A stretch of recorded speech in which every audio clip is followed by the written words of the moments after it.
আবু জেহেল এবার 1000 সৈন্য নিয়ে, কত হাজার?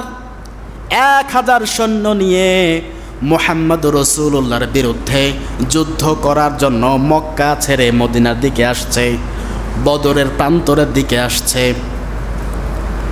আল্লাহ রসুল চিন্তা করলেন, কি ব্যাপার, যদি যুদ্ধ সংগঠিত হয়, আমার অল্প সংখ্যক মানুষ সব মিলে কেবলমাত্র 313 জন সাহাবী যারা ইসলাম গ্রহণ করেছেন, কখনো 10 জন, 20 জন, 40 জন, 100 জন, এভাবে 313 জন কেবল ইসলাম ধর্ম গ্রহণ করেছে পুরুষদের মধ্যে।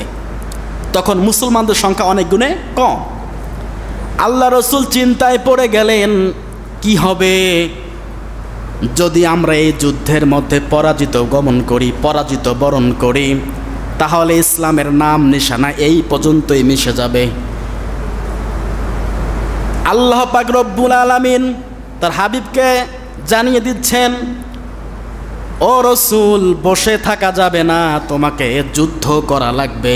ওরা 1000 কেন, যদি 1 লক্ষ সৈন্য নিয়ে আসে, এই 313 জনকে দিয়ে তোমাকে যুদ্ধ করা লাগবে। কথাকার ওয়াকাতিলুনা ফি সাবিলিহিল্লাযীন ইউকাতিলুনাকুম লা তাআদু।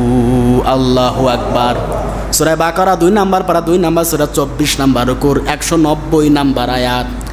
আল্লাহ পাক বলছেন, হে নবী, যারা মুসলমানদের বিপক্ষে যুদ্ধ করার জন্য নেমে যায়, তুমিও তাদের বিপক্ষে যুদ্ধে নেমে যাও।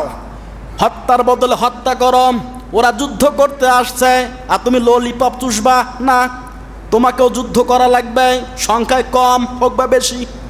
হে নবী, যুদ্ধ তুমিও করো, লা তাআদু, কিন্তু সীমা লঙ্ঘন করিও না। আল্লাহ পাক সীমা লঙ্ঘনকারীকে পছন্দ করেন না। ইন্নাল্লাহা লা ইউহিব্বুল মুতাদিন, নিশ্চয় আমি আল্লাহ পাক সীমা লঙ্ঘনকারীকে পছন্দ করি না। হে নবী, তুমি যুদ্ধ করো তাদের সঙ্গে, কিন্তু সীমা লঙ্ঘন করিও না।